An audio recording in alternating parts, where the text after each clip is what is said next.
예수 그리스도를 구주로 영접하고 또 하나님 앞에 믿음 생활한 이후에 우리에게 주어지는 두 가지 변화의 삶의 결단이 있는데요. 하나는 예수 그리스도의 복음을 전해서 또 영혼을 구원하는 것이고요. 또 하나는 예수님을 닮을 삶을 살아가는 것입니다. 결국 신앙생활을 우리가 어떻게 정의할 수 있느냐? 신앙생활은 예수님을 닮아가는 그러한 삶이다라는 것이죠.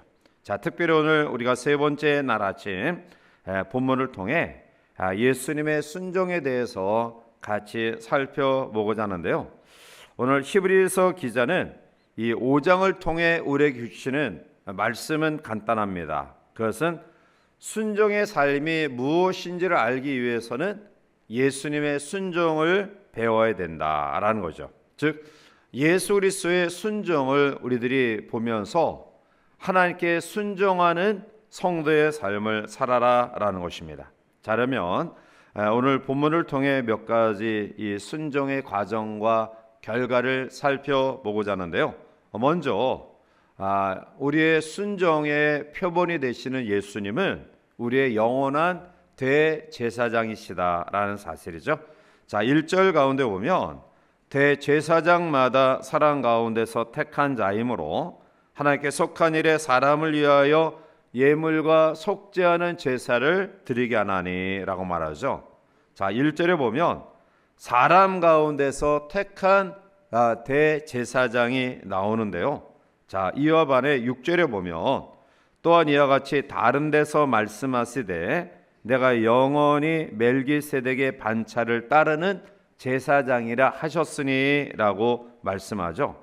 자, 10절에도 동일하게 멜기세덱의 반차를 따르는 제사장이라는 말이 대조적으로 나오고 있습니다.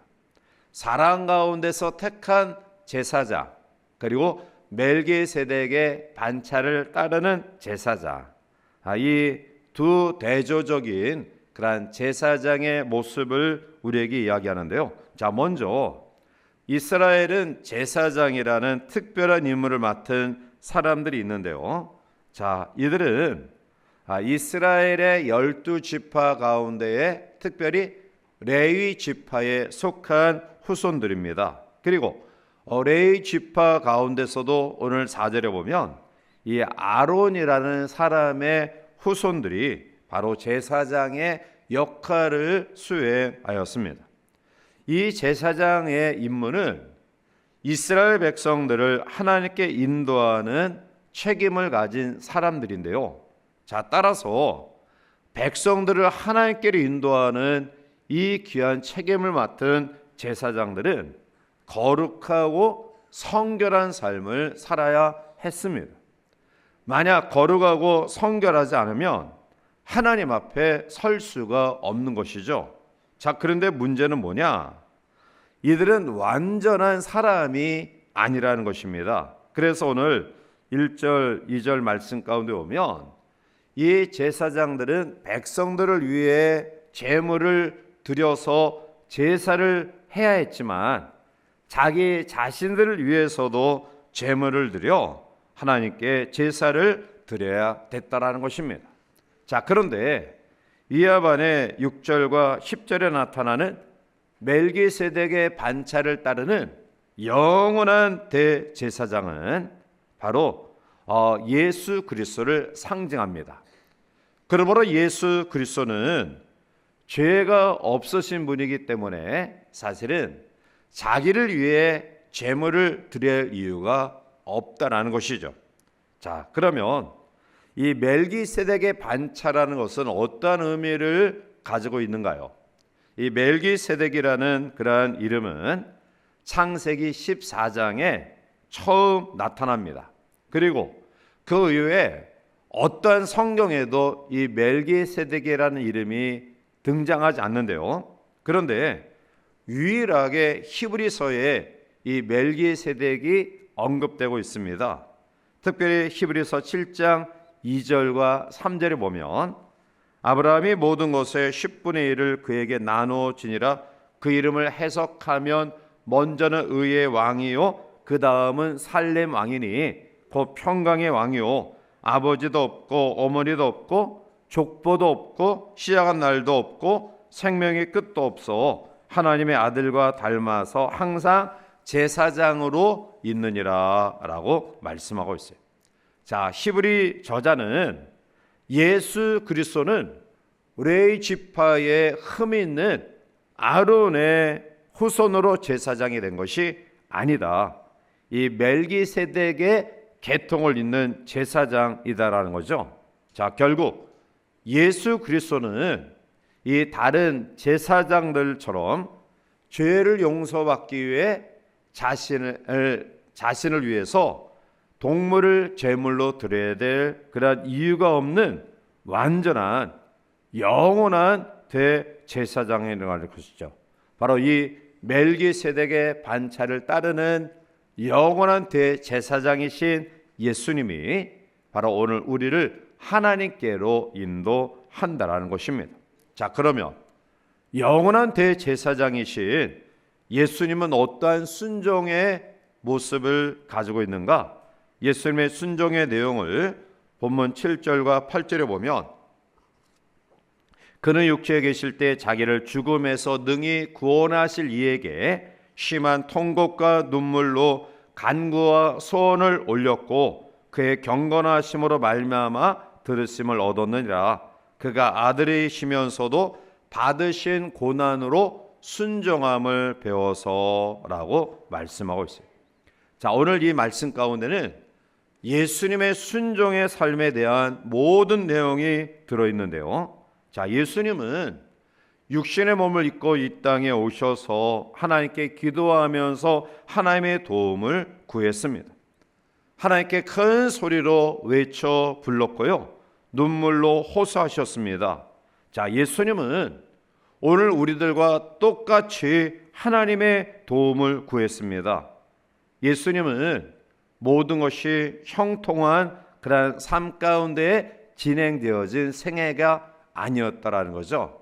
그래서 눈물로 하나님께 기도하고 호소하고 통곡하고 아뢰었던 것이죠.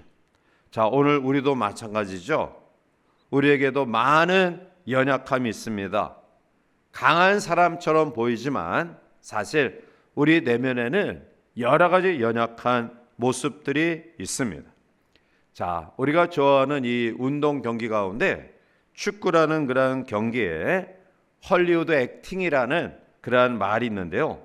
이 헐리우드 액팅이라는 것이 뭐냐면 살짝 부딪혔는데 그냥 뒤로 그냥 벌러덩 자빠지는 거예요. 즉 과도한 액션을 취해서 심판의 눈을 속이는 거죠. 자, 그런데 이러한 헐리우드 액팅이라는 것이 심판에게 발각이 되면 경고를 받고 또 심지어는 퇴장을 받기도 합니다. 자, 그런데 우리는 어떠한 의미에서 아주 훌륭한 헐리우드 액팅을 보이며 살아가고 있지는 아니한지, 아파도 아프지 않은 척, 연약해도 강한 척, 많은 문제가 우리의 가정과 삶에 있음에도 불구하고 나의 가정에는 아무런 문제가 없는 척, 불행한 여러 가지 요소들이 있는데 행복한 척하면서 또 주변에 도움을 필요로 하면서도 자존심 때문에 필요 없는 척하는 이러한 연기자의 모습들을 가지고 있지는 아니한죠. 자, 그런데 하나님의 아들이신 예수 그리스도가 눈물로 기도하며 연약함을 고백하며 하나님의 도우심을 구했다고 한다면 우리가 헐리우드 액팅을 하면서 살아갈 이유가 없다라는 거죠. 오늘 우리가 비록 사람들 앞에는 나의 자존심 때문에 아무 문제 없는 것처럼 강한 척 하면서 살아가지만 하나님 앞에서는 그럴 이유가 없다라는 것입니다. 자, 오늘 본문 7절 말씀 가운데서 그의 경건하심으로 말미암아라는 이 구절이 NIV 성경에 보면 His reverent submission 이라는 단어로 기록되어져 있어요. 자, submit이라는 단어는 어떤 의미를 가지고 있냐면 완전히 항복한다라는 뜻이에요. 다시 말하면 완전히 어떠한 권위 밑에 자기를 내어놓는다, 자기를 내어 맡긴다, 그리고 그 권위 앞에 순순히 따른다라는 뜻이에요. 예수님은 하나님의 권위 앞에 모든 것들을 내어 맡겼어요. 그 권위 앞에 순종했습니다. 오늘 이 아침 하나님의 응답을 선언하는 성도들이 우리 가운데 계십니까?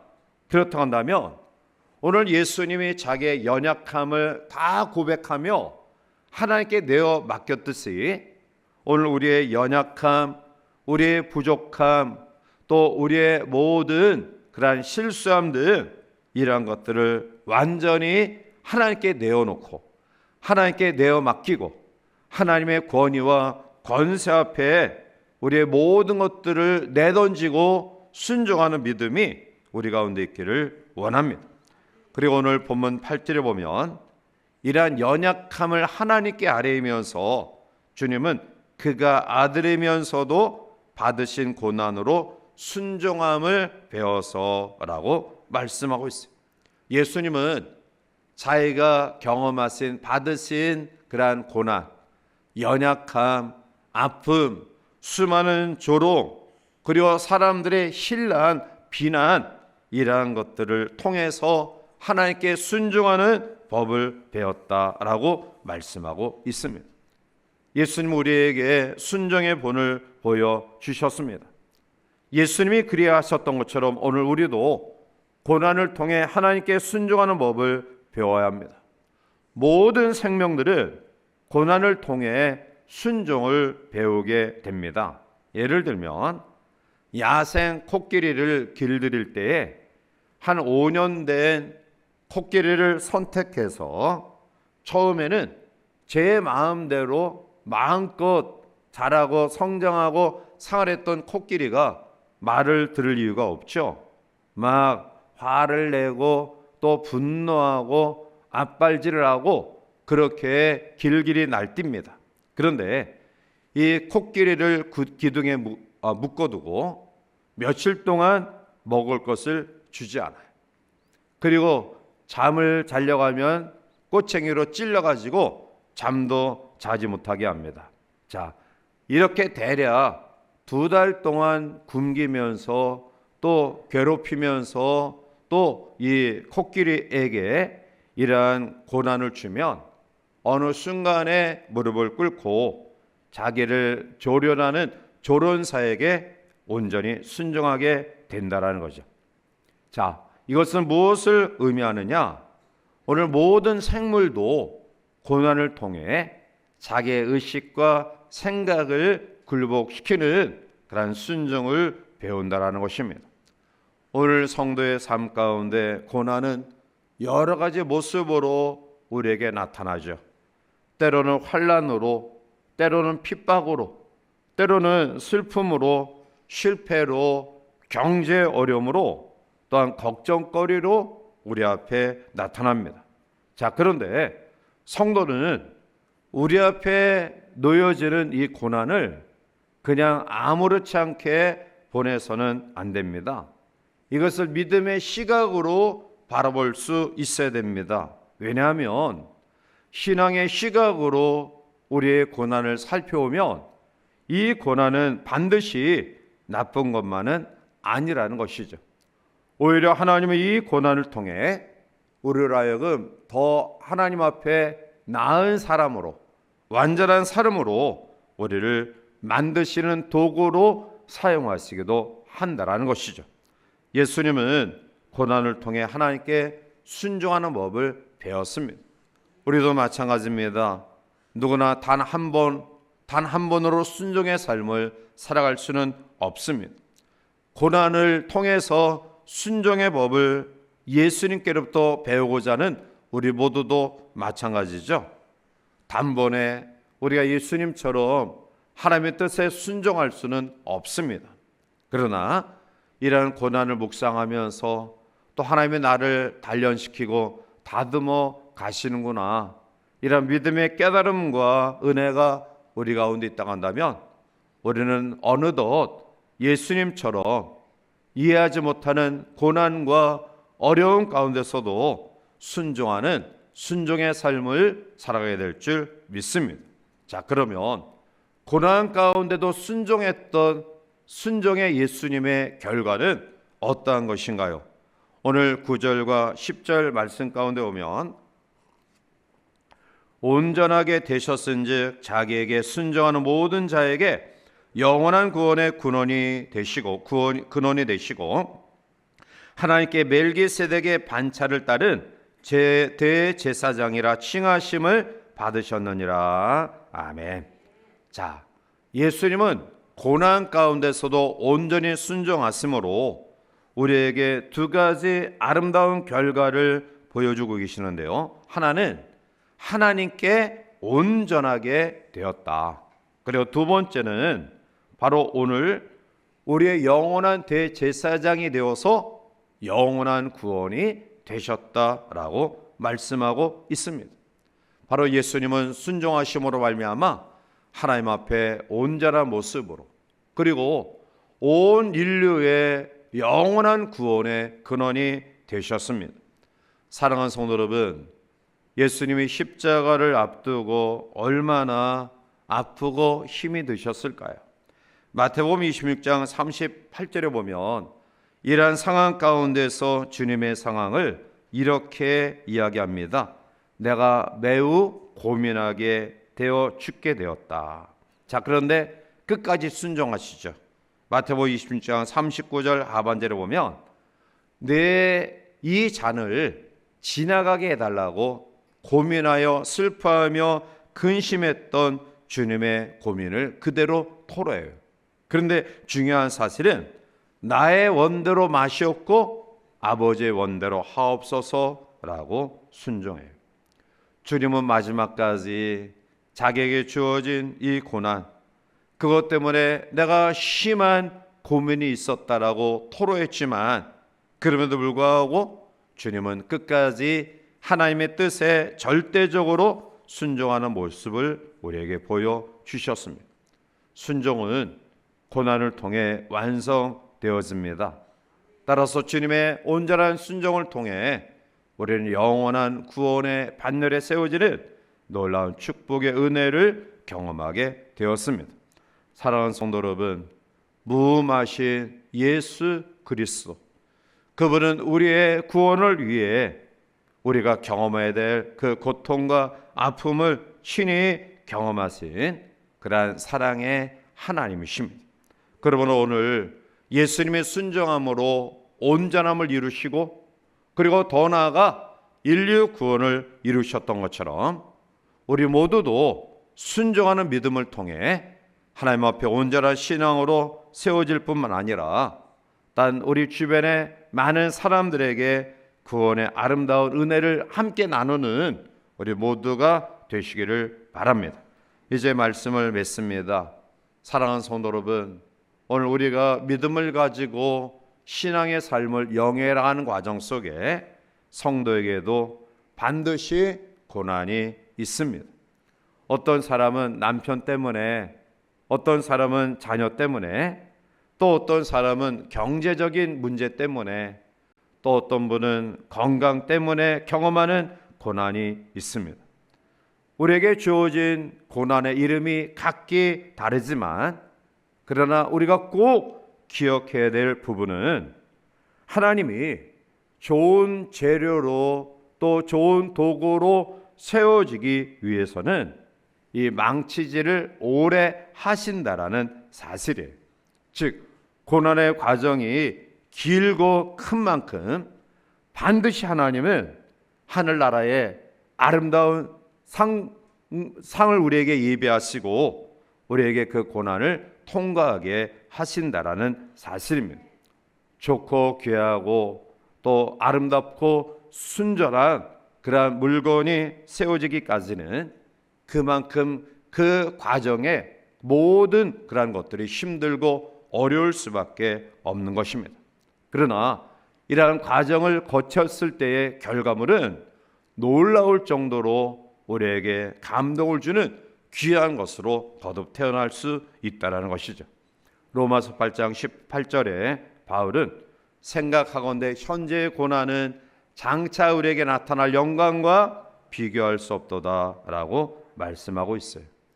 주님은 영원한 완전한 대제사장이셨습니다.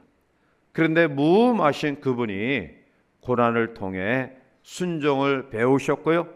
그리고 하나님의 뜻을 이루기 위하여 끝까지 하나님의 뜻에 순종하셨던 주님은 온전하게 되심과 더불어 인류 구원의 놀라운 역사를 우리에게 가져다 주었습니다.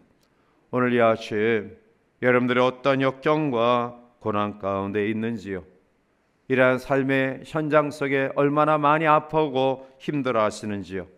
히브리서 12장 2절에 믿음의 죄 또 온전케 하시는 이 예수를 바라보자. 그는 그 앞에 있는 기쁨을 위하여 십자가를 참으사 부끄러움을 개의치 아니하시더니 하나님 보좌 우편에 앉으셨느니라. 주님을 다시 한번 깊이 생각하시길 바라고요.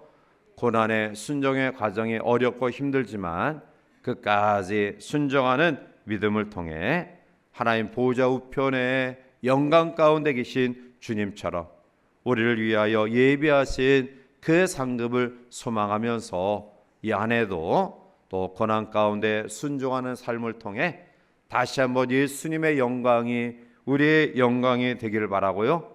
놀라운 승리의 역사가 온전한 순종의 모습을 통해 경험되어지는 귀한 성도들의 삶이 되시기를 주님의 이름으로 간절히 축원해 드립니다.